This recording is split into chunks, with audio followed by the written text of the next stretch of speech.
Gathering forces. Building world. The Ampliverse. Welcome to Harry Potter and the Anxious Millennials, a show where we delve week by week into each chapter of the Harry Potter series. Hi, hello, hey. Hi. Adam is always so taken aback by any of my intros. Hi, hello. What was the one where you were so shocked? I don't remember. No, I can't Was remember. that last book? Was that book 4? Probably. You just like straight up were like aghast. Just aghast. I don't know if RJ doesn't approve of our conversation. What am I doing? I'm recording a podcast. Now you're stuck in the kitchen. There's our founder of the Ampliverse. He made tea. He's going to pour the tea. This week we read chapter 4 called Number 12 Grimmauld Place. Adam, what happens in this chapter? In this chapter, Harry gets butthurt. In this chapter, Harry yells at his friends. Yeah, you're not wrong. Or I guess more generally, they arrive at Number 12 Grimmauld Place. No, I think the first description is more accurate. Harry's little panties are in a bench. Starting. Yeah. It's starting. We have arrived. You know what? I just want to say, before we get into this, in this chapter, there are some points that Harry makes that I'm like, yes, Harry. 100%. Yes. Just like early in this book where I'm like, yeah, your cousin sucks. Dudley sucks. We don't now need to then be like, and you're fat, so I'm going to make fun of you because you're fat. Like, you're losing me. What Michelle Obama said. When they go low. Listen to Michelle. We go high. Yeah, remember you were like, yeah, what is it? I know. But in case they don't know. We're like, yeah, what does she say? Yeah. Ari, please tell it. Just, remind the listeners. So we start off the chapter and Harry's about to ask, because obviously the note that Ari read at the end of the last chapter was the Order of the Phoenix is located at Number 12 Grimmauld Place. And so Harry is like, what's the order? And Moody's like, how dare you ask this question? And then burns the paper, which seems like a very Moody thing to do. Listen, sometimes I want less explanation of magic and sometimes I want more explanation of magic. And it honestly is just what my mood is that day. I think I need a little more information on what's going on here. I don't think you're asking too much. No, because is it that how is this happening? We've never heard of this even being an option. And we'll never hear about it again. It's the only time this ever happens. So basically what happens is because Harry reads this information and has unlocked the key to its power, which is just reading a sentence, he can now see a house in between 11 and 13 just like expand like a balloon from out of nowhere and just like shimmy herself out and be like, hello. Right. It's a great visual and I really like how they do it in the movie. In the movie, it's very cool. Yeah. What are we talking about? What are we talking about? A whole house, it can just casually fold in on itself like a book. Like a little accordion. In between two other houses. Is it underground? Is it like go in the space in between that is just like the nowhere zone? How do the laws of literal physics stop working in this house? It's not even that. Yeah. This is the other thing too. It's not that the house like disappears or the house is like looks like a lot that is just empty. Like it just like once you know it, like you can see the truth or something. Like how kind of Hogwarts is like to muggles, it looks like allegedly it looks like run down or yeah. Which that wouldn't, again, I say muggles would still try to get in. That's not going to stop a muggle. Have you met them? I'm going to want to go even more. A derelict building? Sign us up. This one is like, this just from the ether, she comes out. And obviously we support an LGBTQ icon. Any house that's coming out, we love to see it. But What? Welcome, Grimmauld, 12 Grimmauld Plays. She is the mother of the House of Black. Happy Pride. Happy Pride. Yes. Yeah, she is. She is that. Yeah, it's just very weird. I mean, I love it. I do. I won't lie. I think it's like great. You have to wonder why no one has ever asked, why is there no number 12 on the street? Like, the people next door have to be like, it's so weird that there's no 12. They just like shrug it off really quick. They're like, oh yeah, it was, didn't they say something, or she said something like, oh yeah, it was just like something funny that people just came to, you know, they just like adapted to it. But I was like, it's not, where is it? But where like, is I it? just, why? And at what Do you know point? what I mean? Yeah, why? At what point are you in the like? Are you not visible by people anymore? Does that make sense? Like, if someone walks by on the street, Well, can they hear you? This is what I'm saying. If somebody's just watching out the window, can they also see you? What does a person on the street see? This is my question. Your neighbor across the street is looking, Petunia Dursley is looking out her window constantly, watching the neighbors. As she would. What does she see? Yeah. Okay, I'll agree with you that, like, you see this group of people with an owl cage, as if that's not drawing attention. On the street, they've just landed from the sky on brooms. On the street, they're looking at a building. I'll even go to the extent that the person in the house doesn't know about number 12, so they don't see the house appear. But what do they see when they go into the house? Yeah, if they're watching. Well, that's what, because it's just nothing of the house. It's completely gone. There's not even like a stoop or, you know, so that's why I'm like, well, then. So the person across the street, Yeah. the houses don't move. So does it just look like this group of people walks up to the crack between the two houses and then like disappears? That's what I'm going to believe. They just walk up to the crack in the house. They all in a single file line. Yeah. Classic English row houses. We love. Anyway. This is where I guess it just has to be like right at that moment, there's like a magical spell in place for muggles to like look away right at the. Do you know what I mean? Like, that's the only thing I can think of. Because it's like, I wonder that with platform 9 3/4 too sometimes. That I'm like, but what if someone just happened to look? But I guess that. Do you know how many? You can't ask questions like that. And it's silly for us to do so. I reckon with that. I do. I get it. But we're also, I have to talk about this for an hour every week. So I don't know what you want me to talk about. No. I was gonna say for this, I mean, with the platform 9 3/4, I think it's a little bit more like it's a busy place The and people hustle are trying and to catch their bustle. train. Like it's more like I would, but like if I'm trying to catch a train in the UK, yeah, I'm not looking at anyone else. I'm like, okay, where can I get my bag on? Is there enough room? Like I'm very clearly not concerned with anyone else. So fine. But in a neighborhood, like if I hear a sound outside of my apartment, Adam, I always if I'll hear like a wah! Or something like that, I'll always get up and I'll be like, oh, it's just a kid. Or like, I'll be like, oh, it's just a dog barked at like a squirrel. But I always get up and look. Things can happen in Little Whinging in Surrey that we're like, okay, nobody saw it because it's a little suburb. This is London. What? It's like the 8th most populous city on earth. And I just really don't know, because it seems like the house genuinely really is there.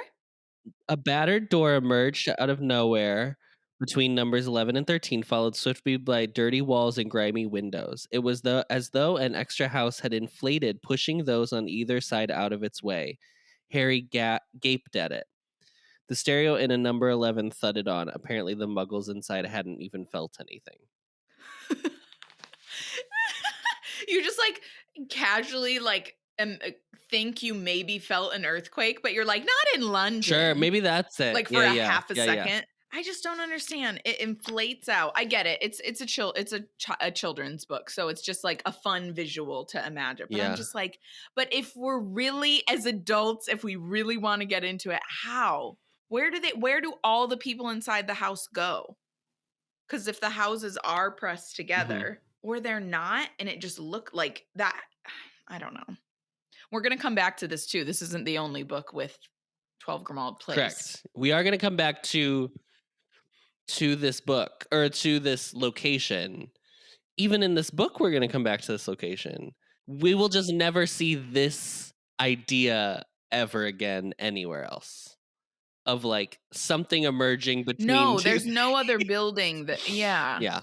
So that's fun. I mean, it's fun. Listen, it's fun. You want me to take my critical hat off?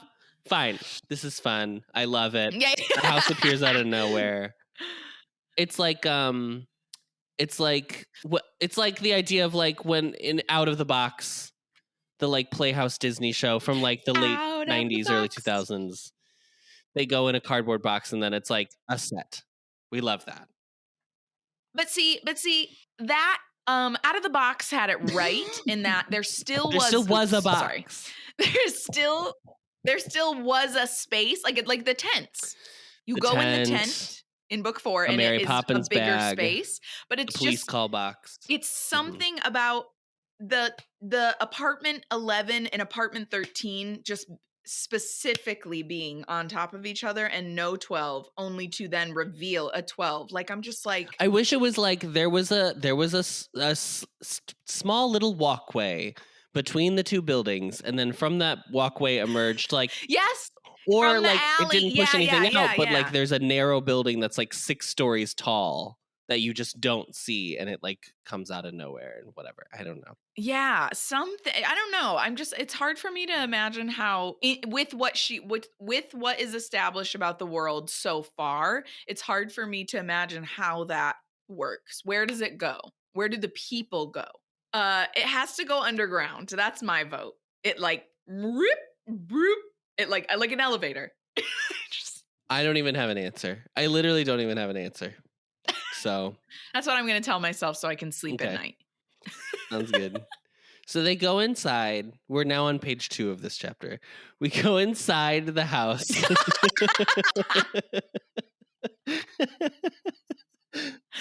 Didn't you guys miss us? Aren't you so glad we're back? So they go inside the house. I really like the description of being like, it's musty, it's stanky.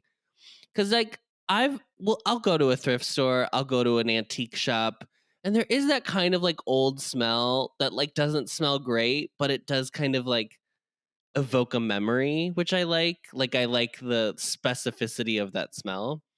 They're all whispering. They're in this hallway. They're all whispering. We will come back to the quiet hallway. Moody removes the disillusionment charm from Harry, which we didn't really get into last chapter. We didn't really discuss. We just said he was a human chameleon. You know what the questions are. They're the obvious questions. Why has no one ever used this before? How? Why don't people learn it more often? Like, obvious questions that you would ask about. Why has it?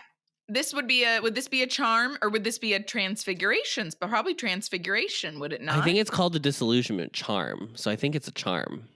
Oh, charm, right. Okay. So it would be a charm. Yeah. Why wouldn't they have learned this already, going into 5th year? We don't know. We'll never know. Only Moody knows. Moody made Adam. Moody holds the patent to this. Wow. Yeah. Charm patents. They would definitely have charm patents. And you have to like pay anytime you use that's why Snape. spells. Oh, never mind. No spoilers. But that's why Snape gets so mad later. Yes, because Harry used it. Well, it's honestly because he patented it. It's important to credit the artist, and when we don't credit the artist, everyone suffers. Right. You guys, all the AI art, stop it. Creators' rights. Join a Stop. union. All of this energy. There's lots of snake imagery everywhere. The door knocker they walked into, the handrail looks like a snake. There's lots of snakes going on. So there's your first suspicion that this is probably. And you know what that means, listeners. You know what the snakes mean in the Harry Potter world. Okay? What do they mean? Snakes, it's bad. Oh, sure. Just generally. Snakes are bad. Yeah. Snakes equal evil. Snakes are evil. Just bad. We're continuing the through line from the book of Genesis that serpents are inherently evil creatures. So. Yeah, I kind of feel bad for the snakes. I'm just like, they didn't want to be chosen by Slytherin. Like, he's the only person that can talk to them. They're just like, well, no one else talks to us. What else am I supposed to do with my time? Exactly. Slither around? We're on the snake side is what we're saying. We're pro-snake. We're not pro-Snape. We're pro-snake. Pro-snake with a K. Not a P. Don't get it twisted, okay? We will come for you. So twisted like a snake. So Miss... How are we still on page 2? So Miss... It's literally almost been 35 minutes. Mrs. Weasley comes out and she's like, oh my gosh, Harry, it's so good to see you. Obviously, we love Mrs. Weasley. We love any time this character comes out. Any screen time with this, any book time with this character, we love. She's very sweet. Yeah. She's like, I need to get you food, but we can't eat, and we're gonna have to eat in a little bit. She tells the rest of the group that had come with Harry that the meeting has begun. So they all basically drop Harry's shit at the front door and rush off to the meeting. Yeah. And then Mrs. Weasley's like, okay, go upstairs, and Ron and Hermione are up there. And he was like, I can't go to the meeting. And she was like, no, because you're not in the club. It's for members only. It's an. Did you apply online at Weavers? Have you submitted your information? Oh, I didn't know what you. I thought you were genuinely asking me a question. I was like, is there something happening that I don't know about? No. I can't even joke about K-pop with Adam, guys. It's serious. It's too serious for us. Life or death. They all go off to the meeting, so Harry goes upstairs to go see Ron and Hermione. And she reminds him to go again, be quiet in the hall. We don't want to wake anything. There's also an umbrella holder that looks like a hollowed out troll's leg. I know, girl. Ick. This is ick. What is the point of having that? Gross. Why are we keeping it? Why would you want that as like a furniture piece? I don't know. I would go sell it to Borgin and Burkes. I'd get some good money. Yeah, he would love that shit. Are you kidding me? Yeah. He'd love it. Do you think it was like a troll they killed? Someone must have slain a troll and that was their trophy. Speaking of things that are dead and mementos to dead things. As you walk up the stairs. Oh God, no. This is okay. Okay. I'm just going to say I feel like we need to put a trigger warning. This is wild. This is it's bad. As you go up the stairs, there are shrunken heads of house elves that all look very similar on the wall. Were they shrunken? I don't think they're shrunken.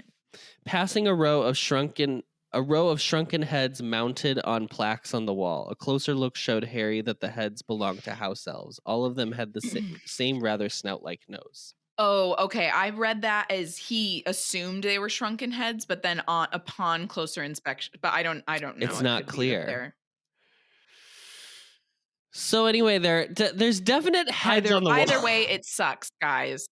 Yeah, I was gonna say either way, it's bad. They're taxidermied shrunken heads. Or not shrunk. There are taxidermy heads of house elves on the wall. I'm assuming if you're with us now, you have listened to book 4. So we can't. Well, I cannot have this conversation again. It's just we refuse. It's not great. It's actually really gross. It's bad. So there's that. It's getting worse. This is getting worse. The house elf situation.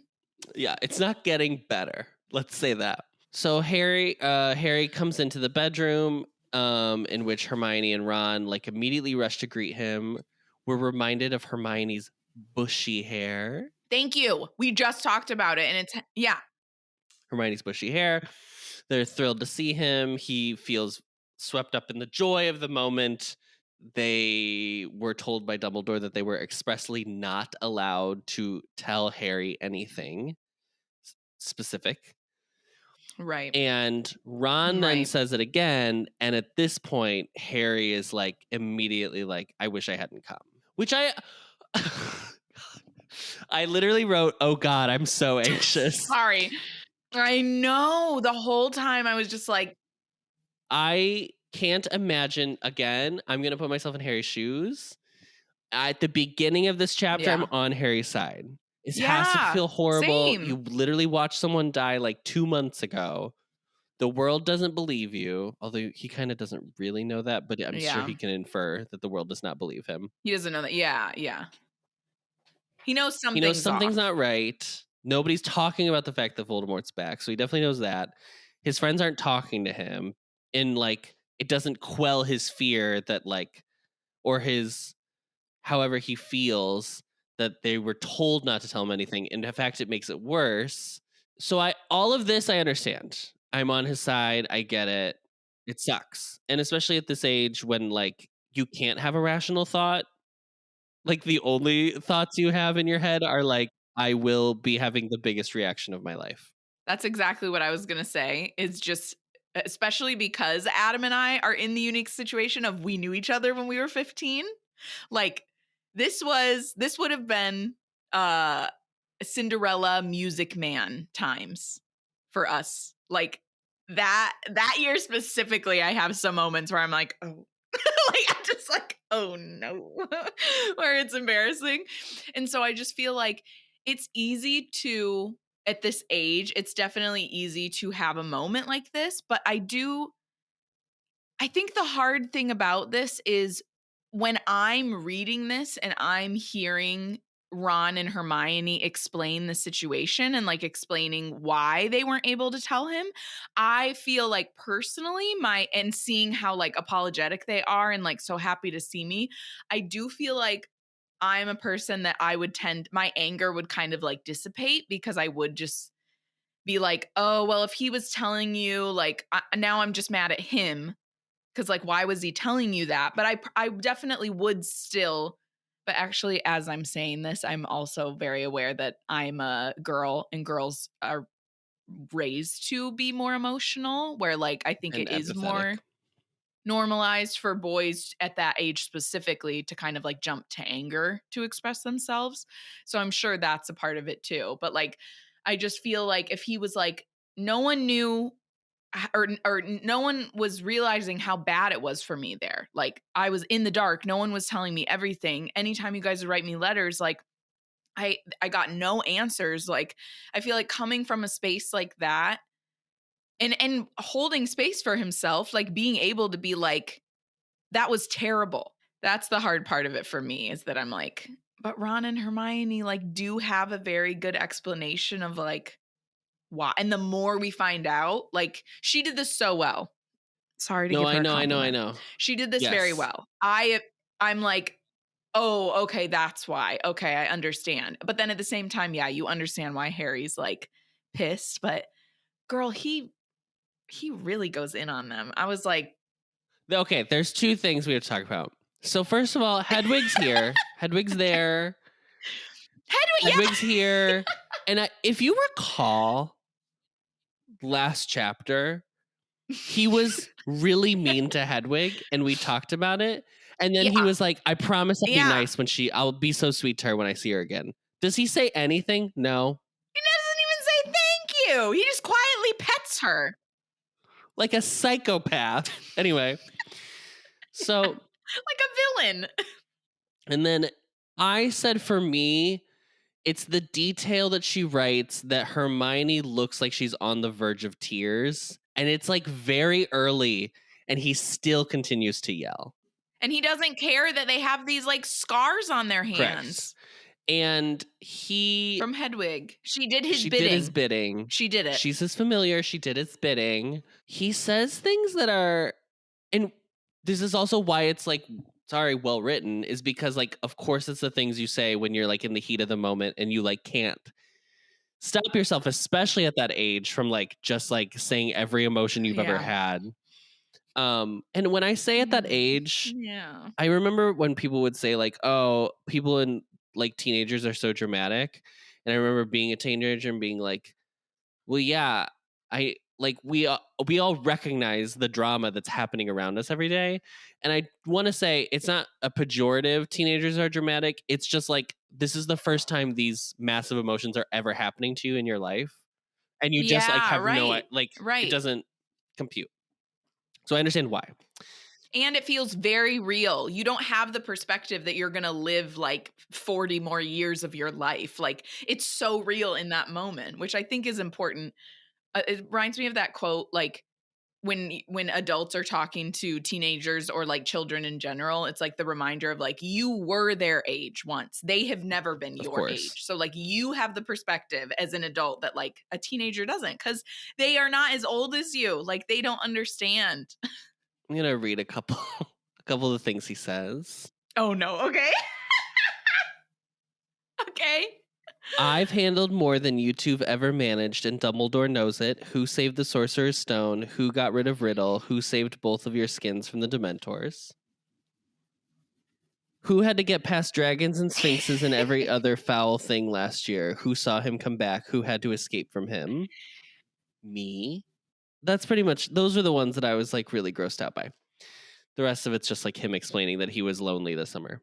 Yeah, he doesn't have to say those things about like comparatively to Ron and That's Hermione. the worst part is like, do you think they're ungrateful that you've like done all these things? Do you think they also haven't been doing them with you and their contributions have been nothing to these endeavors? Yeah, I'm sorry. I'm sorry. Hermione Granger specifically saved your ass however many times, Harry, and you don't hear her pulling this Hermione shit. Granger could literally Hermione Jean Granger could literally look at him and be like, I was petrified to the point of near death in the second year of our schooling together. I don't want to hear it from you. And also, we both were taken into the Black Lake. Yes. We both almost died. And like in a coma, we almost were attacked by werewolf. Like who was next to you that whole time? Who actually had the time turner so that you could fight off the Dementors, Harry? This is why Hermione's a better person than I am, because I would have been like, okay, well, fuck off. Yeah. It's a bummer. It's a bummer scene. It's a bummer.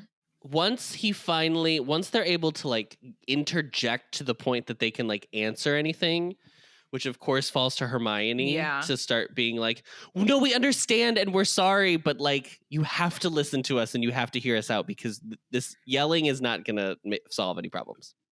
Wait, I'm so sorry. I'm sorry to interrupt you. Did you not giggle a little bit that like Ron's response to Harry yelling is to just be like, yeah. Sorry, that is so like spot on for Ron for me. He's just kind of like, freeze. Yeah. Freeze mode. Fight or freeze. Yeah. So Hermione is like trying to explain. So she was like, the order's been here, blah, blah, blah, blah, blah. So Harry's like, what the fuck is the Order of the Phoenix?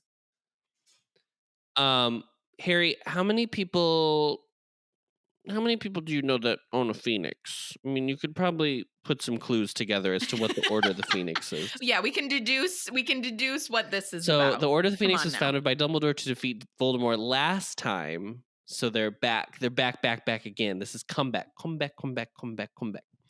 Yeah, comeback queens. They've tried to find out more information, but they haven't been allowed to the meetings because Molly obviously won't let them. They're not in the order, really, but they're not even allowed to like go near it. Fred and George have invented extendable ears, so they were spying on the meetings using those until Molly found out and freaked out. So what have Ron and Hermione been doing? Now, I have a question. What the fuck? Why is Hermione here? I understand narratively that Hermione's the third in this group of 3. Right, but right. Does she has a loving family. I don't understand. Does she just not see her family ever? When is the last time Hermione Granger saw her family? Yeah, she came and stayed with Ron's family then, too. Yeah, I think Arthur's talking to her parents on the train station in the last chapter at the end of 4. Yeah, okay. So she was with them for a couple months and now when is it? When is it again? He's been there for a month. It's August. 2 months? Oh no, so 1 they month. were Okay. She was probably Okay. but like okay, so then Hermione's like, but honestly, the house is so gross, we've been cleaning it all summer. So was she with her family for like a week and then she was like, okay, bye. I'm gonna go clean Grimmauld Place. Sounds great. Yeah, and they don't ask questions. This is the other thing. Her parents seem loving and caring and want to know what's going on in her life. So I don't understand. Anyway, they've been cleaning all summer, so it's not like they've been like having a gale time. They've been disinfecting a home. Yeah, it sounds like a nightmare. While this is happening, Fred and George apparate in the room. Cool. This is like gonna be half of their character for the rest of this book, by the way, just so you know. Yeah. I'm into it for Fred and George. That's like it's a bit. It's a comedy bit. We like it. The best part about Fred and George entering the scene is that they immediately roast Harry for yelling at people. Like they were like, "Oh, Yes! I'm sorry, Harry. Yeah, No, go ahead. you. I don't think the neighbors 50 yards away could hear you. Like, if you want to just start that shit up again, shut up." Yeah, don't keep anything in. Let it all out. So I do like that. And then Ginny comes in as well, and she was like, "Oh, I thought I heard you," which is also very like sweet but still funny. Yeah. We find that Ginny lets them know that Molly, because of the extendable ears thing, has put an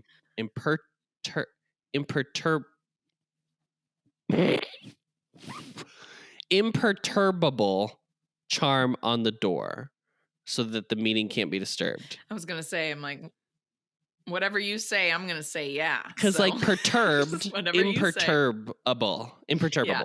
They can't, nothing's going to get under the door for them to listen in on. And it's a very important meeting because Snape is giving a report. And Harry's like, Severus Snape?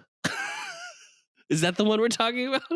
I'm sorry, who? The only Snape we know of.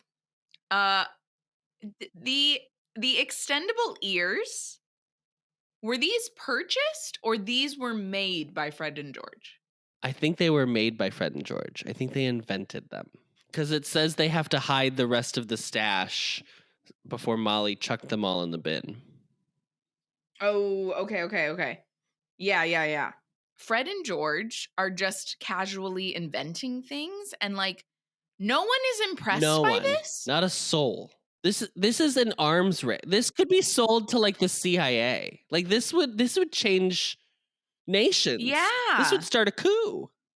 I just don't understand how everyone's just kind of like, oh, blah, blah, blah, Fred and George.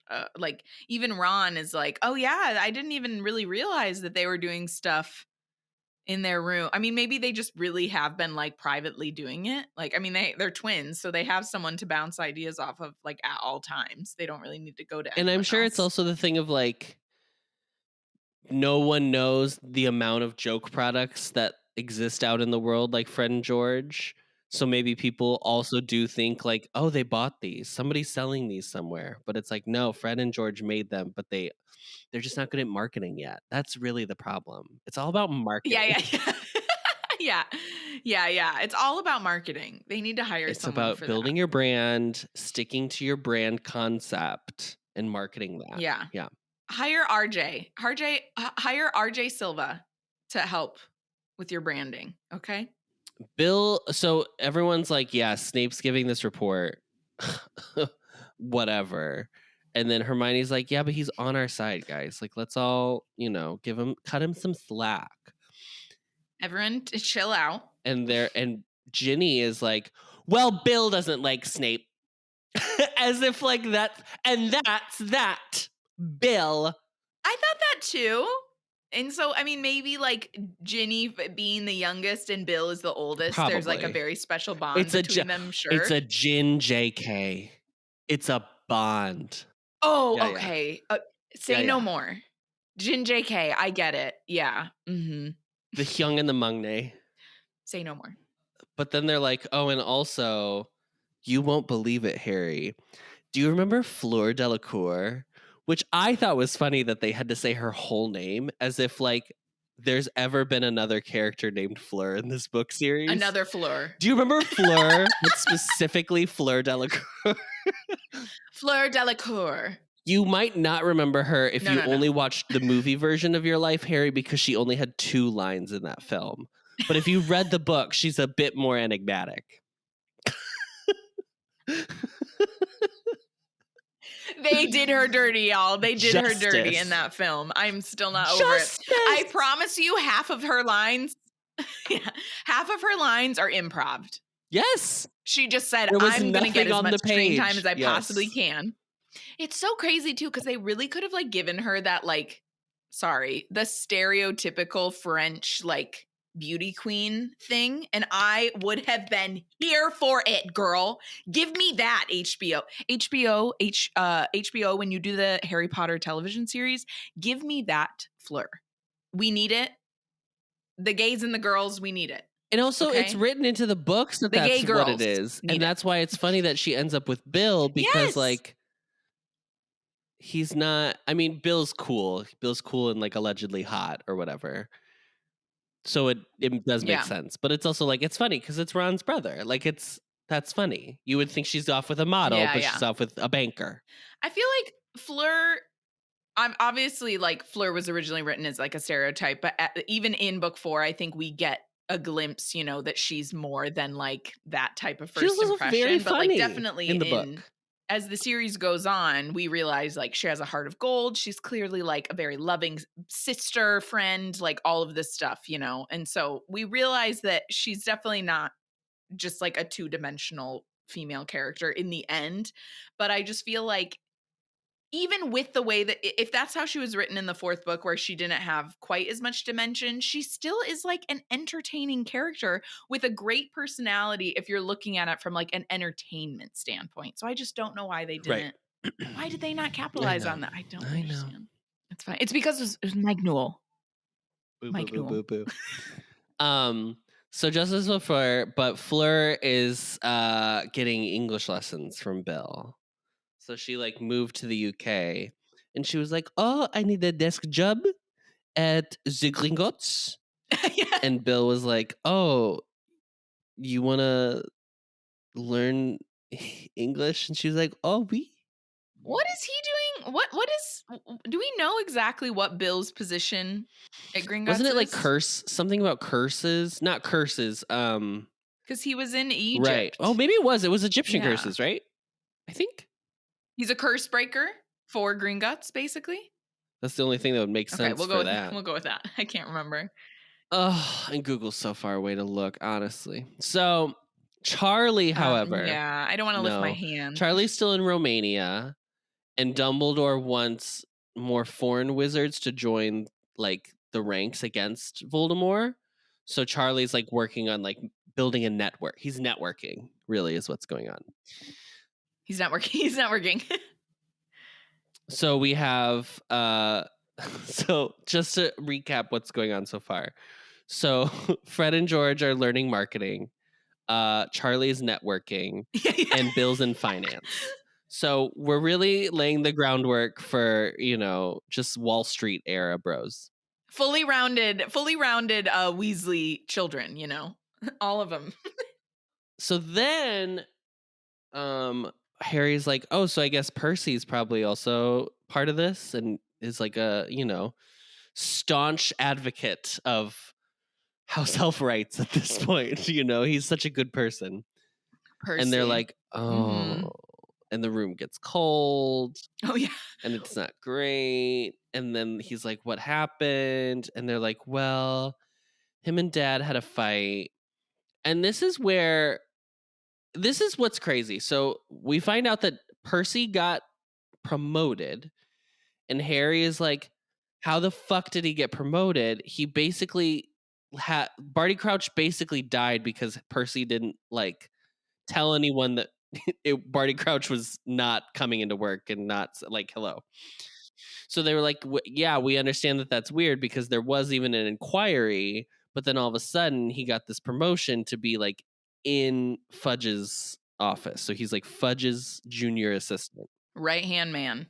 Not great. So obviously, because Fudge is so anti-Dumbledore at this point, he's like trying to get the scoop on anyone who has ties with Dumbledore.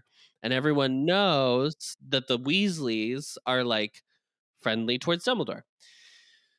So he tells his family this information, and Arthur is like, instead of being like, oh my God, I'm so proud of you for getting this promotion that you absolutely didn't deserve your second year out of high school. He's like, I think it's because he's trying to spy on our family. And Percy is like, how dare you? And apparently, yeah, of course, apparently tells, Percy said he tells his father he's had to struggle at the ministry because of Arthur's reputation, and that Arthur has no ambition at the ministry, and that's why they've always been poor.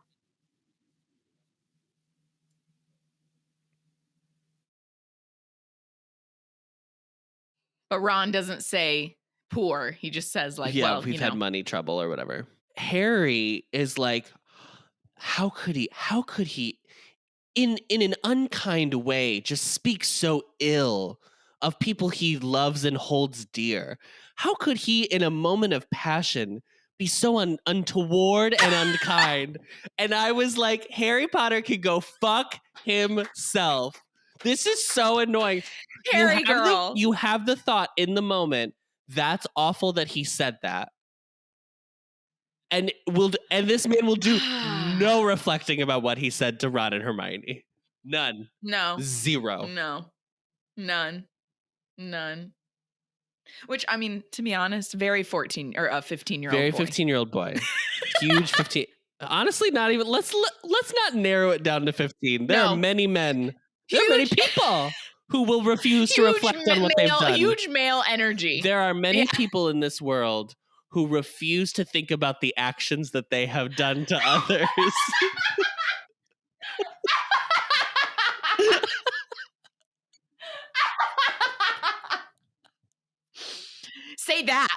Say that. Because of this fight, and he's so upset, he was like, my allegiance is the ministry. Dumbledore's a crackpot, okay? He's also gay, which is probably part of it. And I will not be having any of that. All of it. I'm moving to London. And so he moves to London that night, and then they tell Harry that Molly has like gone to London to go see him, and Percy closed the door in Molly's face. So now, anytime Percy's brought up, which they say, please don't bring up Percy in front of my parents, Arthur gets really upset, and Molly bursts into tears. It is really crazy to think about Arthur, the fact that like Molly's typically the one that they fight with or that like yells at them and stuff, and then Arthur, you know, he's more like not like soft spoken, but he's not the one that is like going in, you know, like argumentative or anything like that. But the fact that he had such a big fight with Percy and that they were like, I've never seen our dad like that, like I really liked that detail just because I was like, it made the stakes pretty high in my mind as the reader. Like I was like, oh yeah, this must have been bad if that's like the one time we've heard Mr. Weasley acting like that.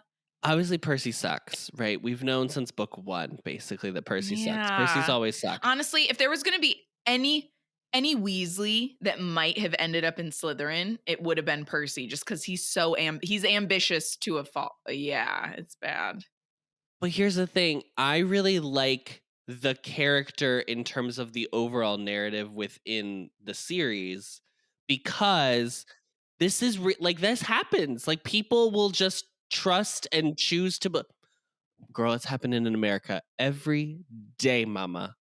Every day someone is like, well, Q told me that JFK Jr. is going to come back and make sure that Donald Trump takes his rightful place.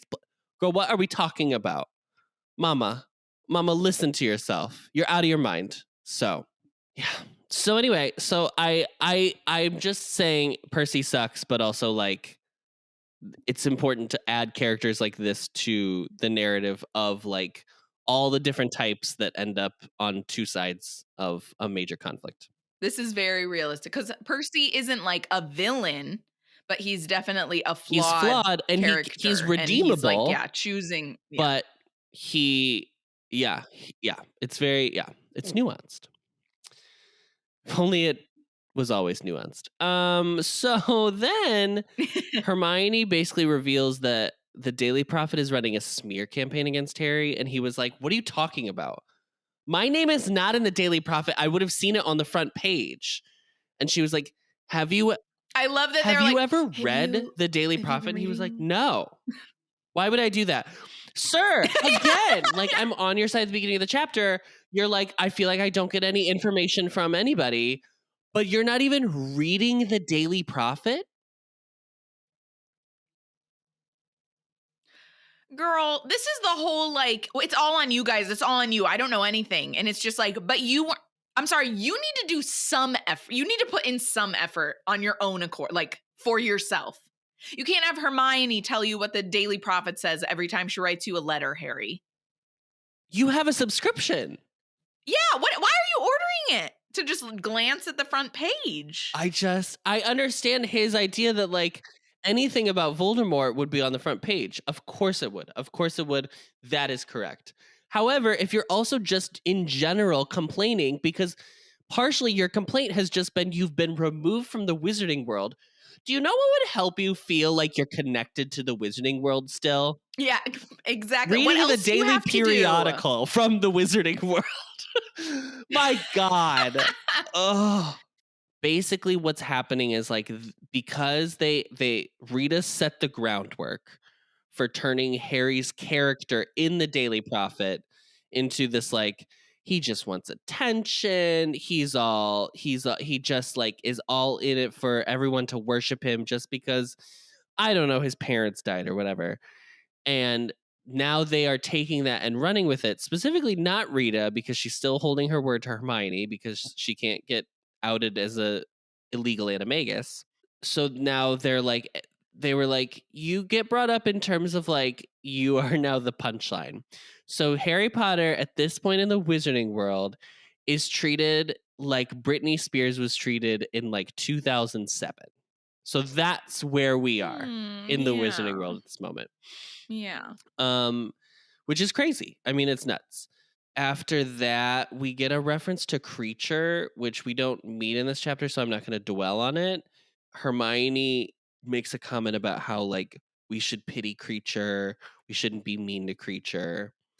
And then, once again, Ron is like, or even, not even Ron. The narrative, the persuading narrative is like, it's anti-abolition is so, or the abolition of slaves is so silly.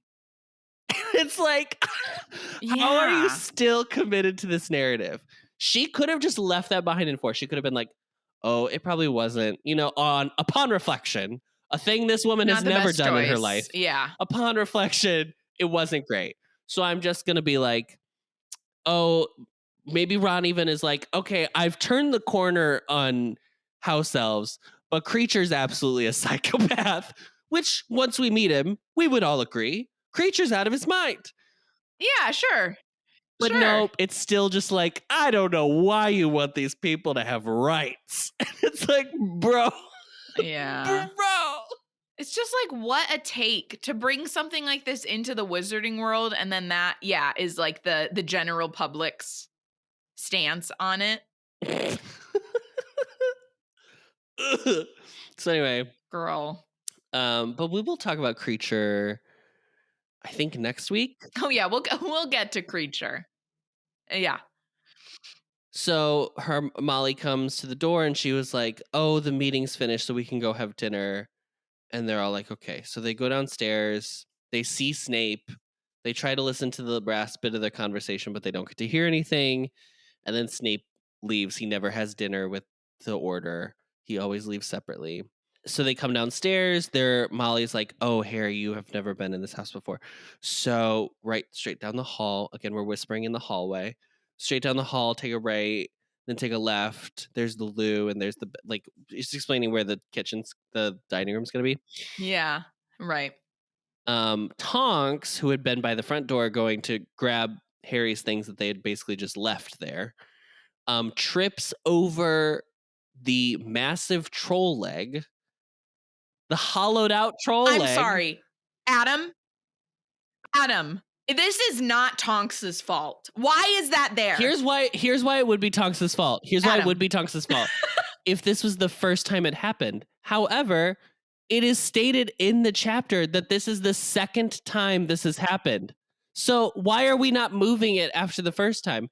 It even in the chapter said Harry had to walk around the big umbrella holder. So obviously it's in the fucking way. Why is it in this hallway that y'all are so worried about? So anyway, Tonks falls over. She makes a loud noise. And now we learn why we cannot be loud in the hallway.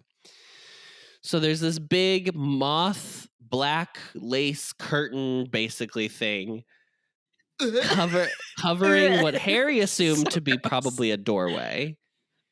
It parts after the noise to reveal a portrait of a horribly ugly woman who is like screaming at the top of her lungs, literal obscenities.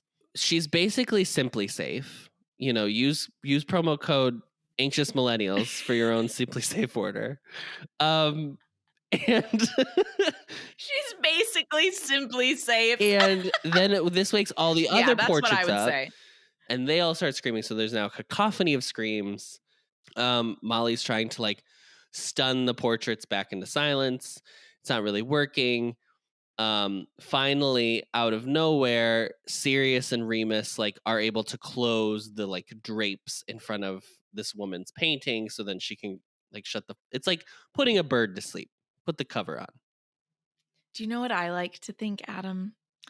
Why were Sirius and Remus not in the hallway?